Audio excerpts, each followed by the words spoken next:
Bismillahirrahmanirrahim. Assalamualaikum warahmatullahi wabarakatuh.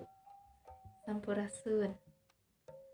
Sadaya puji sinareng syukur urang sanggakeun ka Gusti nu murbeng alam, nu maha welas tur maha asih, teu aya pilih kasih ka sugri nu kumelip di ieu bumi.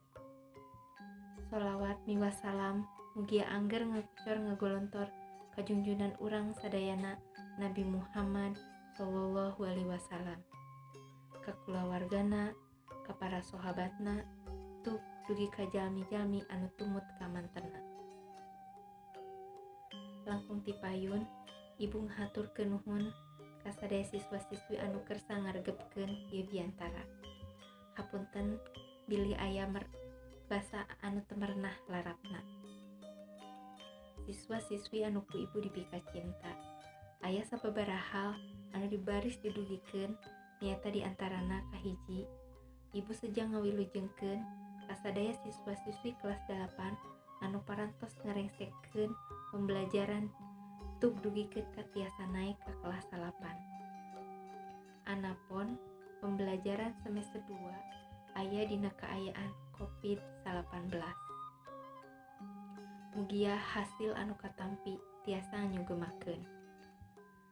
Anu kadua, ibu baris ngadugikeun hal-hal ngeunaan materi atanapi kompetensi dasar, metode pengajaran, metode penilaian salami diajar di kelas 8. Materi atau kompetensi dasar di kelas 8 sadayana aya 5. 3 kompetensi dasar di semester 1 di antawisna biantara, deskripsi kampung adat, sareng pakeman basa. Kompetensi dasar di semester 2 aya 2, nyaeta novel sareng drama. Kusabab sasalad COVID-19 masih keneh mahabu, antukna metode pembelajaran masih ngagunakeun metode pembelajaran belajar dari rumah. Mugia ieu hal teh henteu janten bangbaluh, tapi sing janten motivasi kanggo hidup supaya tiasa diajar anapun teu aya pengawasan langsung ti ibu atanapi bapak guru.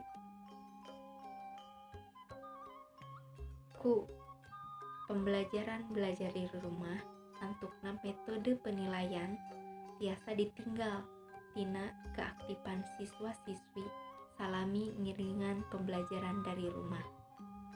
Keaktifan ngisi absen, keaktifan mairan materi, atanapi keaktifan dina ngerjakeun pancen-pancen anu didugikeun.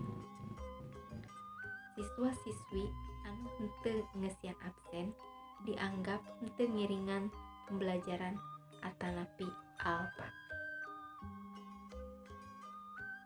Ku pembelajaran dari rumah panginten aya bangbaluh sareng kahengkeran. Salah sajina nyaeta henteu sadaya siswa atanapi siswi ngagaduhan handphone, laptop atanapi kuota.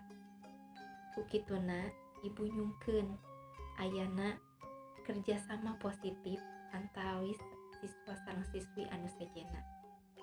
Siswa-siswi anu kira-kira pacaket bumina tiasa tuker informasi silih emutan dina pembelajaran dari rumah.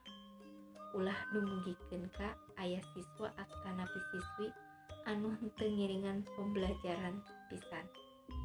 Kumargi eta hal teh baris mengaruhan kana penilaian ka siswa-siswina sewang-sewangan.